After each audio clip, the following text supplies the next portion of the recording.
Hello everyone, मैं वैभव सिंह आपका स्वागत करता हूं मार्गदर्शन शिक्षा के यूट्यूब चैनल पे।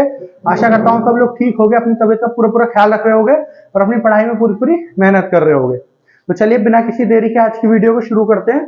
ये जो हमारी वीडियो है होने वाली है डेली करंट अपडेट्स की वीडियो। डेट क्या है आज?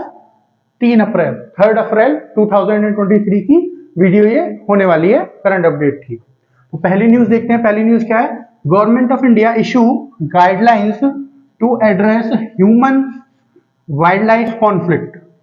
तो किस चीज के लिए गाइडलाइंस इशू करी है? Human wildlife conflict.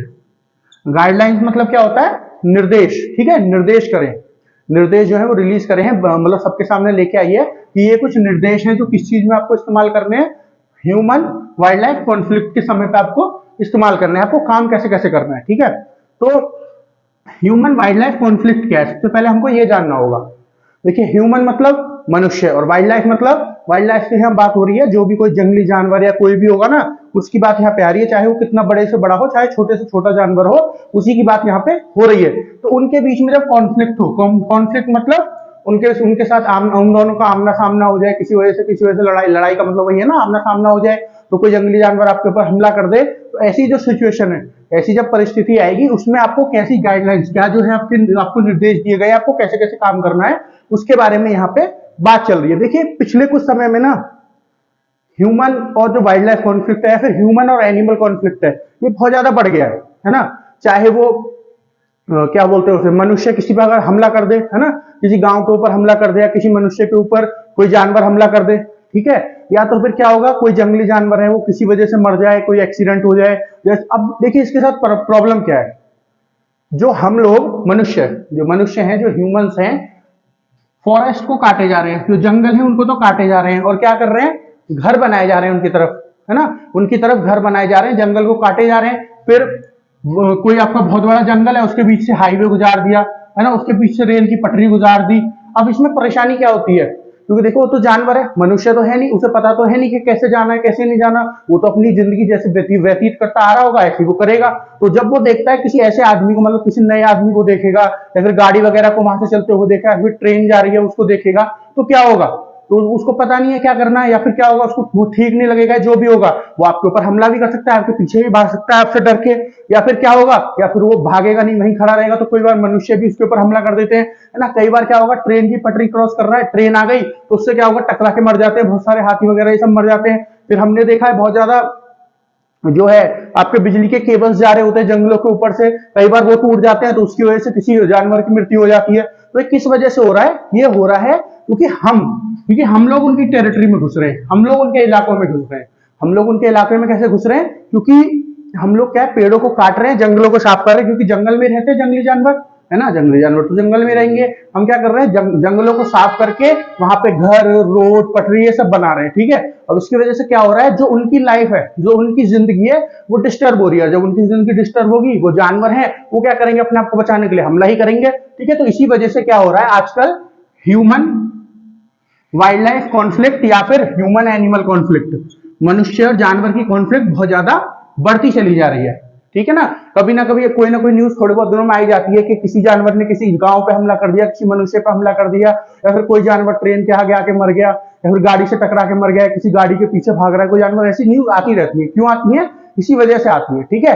तो अब इनसे बचने के लिए, ये जो है आपको जानवर कोई हमला कर दे या फिर कोई भी हमला कर दे, या फिर जानवर को बचाने के लिए कौन कौन सी गाइडलाइन जो है वो, मतलब क्या क्या आपको निर्देश दिए गए हैं, उनके बारे में हम यहाँ पे डिस्कस कर रहे हैं कि कैसे कैसे निर्देश दिए जा रहे हैं, ठीक है। तो गवर्नमेंट ऑफ इंडिया के द्वारा क्या निर्देश दिए गए, जैसे कि आपका मान लीजिए कॉन्फ्लिक्ट हो जाए जानवर से, मतलब आमना सामना हो जाए, तो आप कैसे बचोगे, ठीक है, उसको परेशानी ना करे बिना, है ना, उसको हानि पहुंचाए बिना आप कैसे बचोगे, इन सब के बारे में बताया है। फिर जब आप एक बार बच गए तो आपको क्या करना होगा। देखिए यहाँ पे बहुत सारे जानवरों की बात हो रही है, जंगली जानवर, 10 जंगली जानवरों का यहाँ पे जिक्र हुआ है। जैसे कि जंगली जानवर 10 कौन कौन से हैं, जैसे कि शेर हो गया आपका, चीता तो वैसे मिलते नहीं है अब तो हमारे यहाँ, पर शेर हो गया, लेपार्ड हो गया, है ना, जो तेंदुआ होता है, ओके। फिर उसके बाद हाथी वगैरह हो गए, इन सब की बात हुई है ना। फिर आपका भालू हो गया, या फिर जंगली सुअर हो गया। तो ऐसे करके 10 जानवरों की बात यहाँ पे की गई है। ये जो आपकी गाइडलाइंस है, इनमें 10 जानवरों की बात की गई है। तो आपका क्या, आपका इनसे सामना हो जाए तो आपको बचना कैसे है,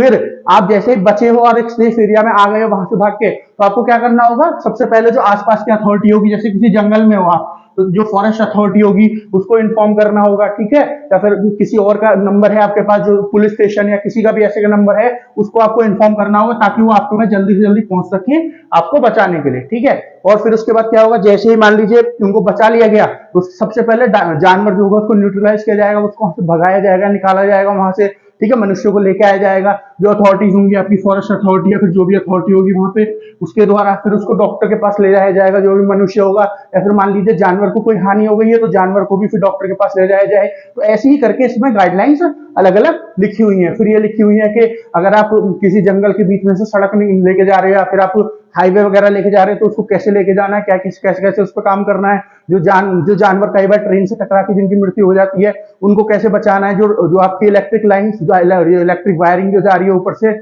इसको कैसे निकालना है, इन्हीं सब चीज से रिलेटेड यहाँ पे गाइडलाइंस दी गई है। ओके, चलिए नेक्स्ट न्यूज देखते हैं। नेक्स्ट न्यूज क्या है, minister of environment forest and climate change inaugurate Aravalli green wall project. तो किसने लॉन्च किया ये प्रोजेक्ट, ये लॉन्च किया है minister of environment forest and climate change. Minister of environment forest and climate change कौन है, ये गवर्नमेंट ऑफ इंडिया के अंदर पूरा मिनिस्ट्री आती है, ठीक है, जो किसके ऊपर काम करती है, environment forest and climate change के ऊपर काम करेगी, वही जो नाम में लिखा हुआ है। तो इसके मिनिस्टर कौन है, इसके मिनिस्टर है जी भूपेंद्र यादव, सॉरी श्री भूपेंद्र यादव, ठीक है।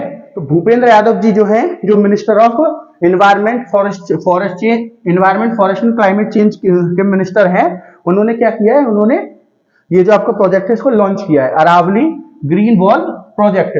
अच्छा, अरावली क्या है, अगर आपने ज्योग्राफी पढ़ी होगी तो आपने इनके बारे में जरूर सुना होगा। अरावली क्या है, अरावली आपकी माउंटेन रेंज है, अरावली आपकी माउंटेन रेंज है, या फिर हिंदी में बोलोगे तो क्या है, अरावली आपकी पहाड़ों की श्रृंखला है, ठीक है। रेंज मतलब श्रृंखला जो होती है, जहां पे बहुत सारे पहाड़ होते हैं, ठीक है ना। जैसे राजस्थान से शुरू होकर दिल्ली तक आ रही है, ये दिल्ली तक आ रही है। जैसे अगर आपने कभी पार्लियामेंट के बारे में सुना होगा तो पार्लियामेंट जो है, हमारा संसद जो है, उसको कई बार रायसेना हिल भी कह देते हैं। रायसेना हिल क्यों कहते हैं, क्योंकि वो एक पहाड़ के ऊपर बनी हुई है जिसका नाम था रायसेना, ठीक है। वो जो पहाड़ है वो किसके अंदर आता है, वो आपका अरावली के अंदर आता है, ठीक है। ये भी कहा जाता है कि दुनिया की सबसे पुरानी, अगर कोई आपसे पूछ ले दुनिया के सबसे पुराने पहाड़ कौन से हैं, वो भी कौन से हैं, वो भी आपके अरावली है, ठीक है। तो ये जो पहाड़ है, ये जो अरावली रेंज है, इसके चारों तरफ एक वॉल बनाई जाएगी। वॉल मतलब दीवार, ये जो वॉल लिख रहा है आपका, ये जो क्या है, ये दीवार है, इसके चारों तरफ एक दीवार बनाई जाएगी, ठीक है। दीवार का मतलब देखिए, अब लिटरल दीवार नहीं बनाई जाएगी, वो पत्थरों वाली दीवार नहीं बनाई जाएगी कि दीवार जो चिन्ह देते हैं, नहीं, इसके चारों तरफ ग्रीन वॉल बनाई जाएगी। और ग्रीन वॉल का मतलब पेड़ों से दीवार बनाई जाएगी, ठीक है। बहुत सारे पेड़ लगाए जाएंगे। तो जो ये माउंटेन्स हैं, जो ये आपके अरावली माउंटेन है, जो अरावली पहाड़ हैं, इनको क्या होगा, बफर एरिया प्रोवाइड किया जाएगा। बफर एरिया मतलब क्या होता है, देखिए बफर एरिया मतलब जैसे दो इलाके हैं, एक इलाका ये है, एक इलाका ये है, तो इनके बीच में थोड़ी सी जगह जो छोड़ देते हैं, ठीक है। ये जगह किसके लिए होती है, ना तो इस इलाके वाले की होगी, ना इस इलाके वाले की होगी, ठीक है ना।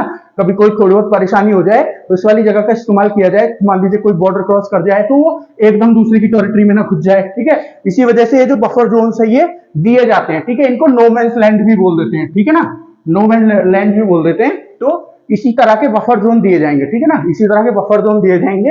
ये जो आपका अरावली रेंज है, ये जो अरावली रेंज है आपका, ये जिस आपके स्टेट में जा रही है, जिस राज्य में जा रही है, तो कौन कौन से राज्य में जो होगी है जहां पे इसको वो दिया जाएगा, देखिए हरियाणा, राजस्थान, गुजरात और दिल्ली, इन चारों के आसपास जो अरावली रेंज पूरी है, इसको क्या दिया जाएगा, इसको दिया जाएगा बफर जोन, ठीक है। इन चारों के आसपास क्या लगाया जाएगा, पेड़ लगाया जाएगा। इन चारों राज्यों, ये जो आपके चार राज्य बोल दीजिए, दिल्ली तो राज्य भी नहीं है, ठीक है, नेशनल कैपिटल है, फिर भी इन सब के आसपास क्या है, पूरा बफर जोन दिया जाएगा। अब ये बफर जोन दिया क्यों जा रहा है, देखिए जो भी चीजें, चाहे कोई जंगली जानवर रहता हो यहाँ पे, ये जो आपका अरावली रेंज है, क्योंकि पहाड़, यहाँ पे पहाड़ तो है ही, जंगल भी तो है बहुत सारे, तो इसी वजह से क्या है, चाहे कोई जंगली जानवर रहता हो यहाँ पे, चाहे कोई नदी है, नहर है, ठीक है, इन सब की प्रोटेक्शन के लिए, या फिर कोई वाइल्ड लाइफ ऐसी चीज है जो मान लीजिए कोई पेड़ की प्रजाति है या फिर कोई जड़ी बूटी है, ऐसी सब चीजें जो है, इनको सुरक्षा प्रोवाइड करने के लिए, ठीक है, इनको प्रोटेक्शन प्रोवाइड करने के लिए ये जो आपकी वॉल है बनाई जा रही है, अरावली ग्रीन वॉल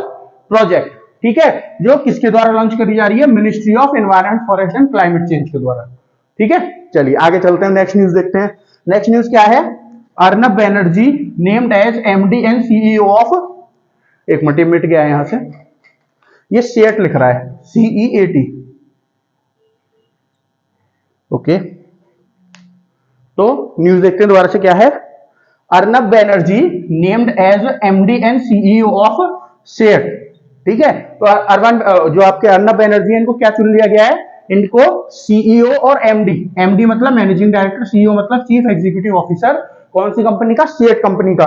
देखिए सीएट कंपनी के आपने कोई ना कोई एड टीवी पर जरूर देखी होगी, वरना हो सकता है आपने वैसे भी देखा हो रियल में। ये कैसी किस चीज की कंपनी है, ये जो सीएट है आपके टायर्स की कंपनी है। किसकी कंपनी है, टायर, है ना। और ये बहुत प्रकार के टायर बनाती है, चाहे वो टायर आपके बस में इस्तेमाल होते हो, चाहे आपकी बाइक में या स्कूटी में, कहीं पे स्कूटर में इस्तेमाल होते हो, चाहे गाड़ी में इस्तेमाल होते हैं, चाहे ट्रक में इस्तेमाल होते हो, सब प्रकार के टायर ये जो है कंपनी बनाती है, ठीक है। तो इसी कंपनी के नए सीईओ और एमडी चुन लिया गया, किसको, अर्नब बैनर्जी को। तो इनको किनकी जगह चुना गया है, इससे पहले कौन थे एमडी और सीईओ, इनसे पहले थे अनंत गोयंका, कौन, अनंत गोयंका। और इनको जो चुना गया है अर्नब बैनर्जी को, इनको अभी तक 2 साल के लिए चुना गया है, बाकी आगे देखेंगे अगर इनका टेन्योर बढ़ाया जाता है तो। फिलहाल के लिए तो 2 साल के लिए इनको चुना गया है। चलिए इस कंपनी के बारे में तो मैंने आपको बता दिया, लीडिंग आपकी टायर की कंपनी है। कब बनी थी, कब इस कंपनी को बनाया गया था, 1958 में। इसके हेडक्वार्टर कहां है, इसका हेडक्वार्टर है मुंबई में। तो ये किसके बारे में हो गया, कंपनी के बारे में, ओके। चलिए नेक्स्ट न्यूज देख लेते हैं, आज की last news. Pakistan rejects US invitation for democracy summit. तो यूएस क्या करता है, पिछले 1-2 साल से यूएस क्या कर रहा है, अभी तो एक ही बार करिए वैसे तो, डेमोक्रेसी समिट। डेमोक्रेसी समिट जो है ऑर्गेनाइज करता है, वहां पे अलग अलग कंट्रीज को यूएसए बुलाता है। तो उसी जो आपकी समिट थी, उसी में यूएसए ने पाकिस्तान को इन्वाइट किया, लेकिन पाकिस्तान ने क्या किया, पाकिस्तान ने कर दिया मना। क्यों मना कर दिया, देखो बोला तो जा रहा है कि चाइना के प्रेशर में मना कर दिया। क्यों, क्योंकि देखो चाइना और यूएसए का अपोजिट वो चल रहा है, एक दूसरे से कॉन्फ्लिक्ट में, एक दूसरे से लड़ाई में, वो एक दूसरे के सामने सामने खड़े हुए हैं। तो जो आपका पाकिस्तान है वो चाइना से भी मदद लेता है और यूएसए से भी मदद लेता है, तो इन दोनों के बीच में फंसा हुआ है पाकिस्तान, ठीक है ना।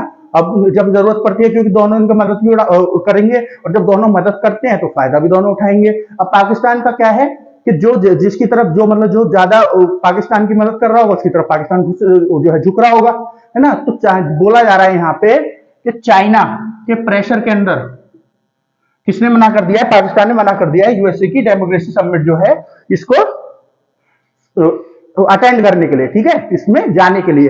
अब देखिए बात इस वाली न्यूज से क्या निकल के आ रही है, इस वाली बात जो निकल के आ रही है वो ये निकल के आ रही है कि जो यूएसए है उसका जो इन्फ्लुएंस पूरे देश, पूरी दुनिया पे है, इसका जो इन्फ्लुएंस पूरी दुनिया पे है धीरे धीरे घटता चला जा रहा है। और चाइना की बात करें तो इसका बढ़ता चला जा रहा है, चाहे वो पैसे के मामले में हो, चाहे वो आर्मी के मामले में हो, चाहे किसी भी मामले में हो, लेकिन चाइना का जो इन्फ्लुएंस है वो ज्यादा से ज्यादा बढ़ता चला जा रहा है और यूएसए का घटता चला जा रहा है। अभी कुछ दिन पहले यूएसए में एक सर्वे भी हुआ था, उसमें क्या पता चला, उस सर्वे में पता चला जब यूएसए के लोगों से पूछा गया कि क्या यूएसए का जो इन्फ्लुएंस है पूरी दुनिया में घट रहा है, तो 47% लोगों ने क्या कहा, लगभग आधी आबादी हो गई 47%, ठीक है, 50% का आधी आबादी हो जाएगी, तो 47% लोगों ने कहा यूएसए के ने कि हाँ यूएसए का जो इन्फ्लुएंस है वो घट रहा है, ठीक है।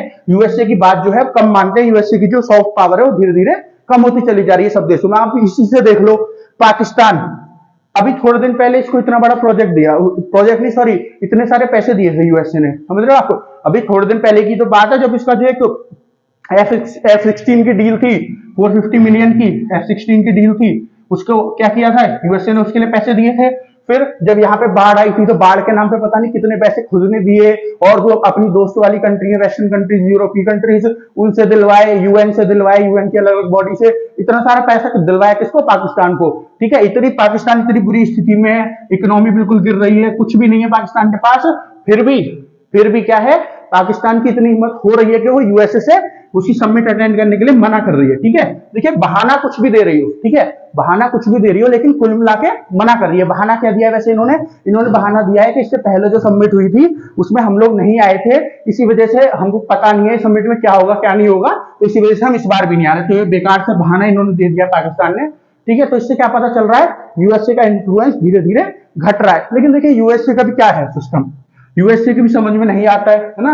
यूएसए क्या सोचता है कि इंडिया को नीचे दबाने के लिए हमको किसकी जरूरत है, पाकिस्तान की जरूरत है। लेकिन पाकिस्तान क्या है, चाइना के साथ है, और चाइना जो है यूएसए का दुश्मन है। तो ये सारे जो ये आपकी जो कनेक्शन है ना, ये कई बार यूएसए को उलझा देते हैं अपने आप में। अब देखिए यूएसए का क्या है, पाकिस्तान डेमोक्रेसी समिट है। पाकिस्तान में पता नहीं, मुझे तो डेमोक्रेसी आज तक दिखी नहीं। कोई इनका प्रधानमंत्री आज तक अपने 5 साल पूरे नहीं कर पाया। कोई इनका प्रधानमंत्री आज तक अपने 5 साल पूरे नहीं कर पाया।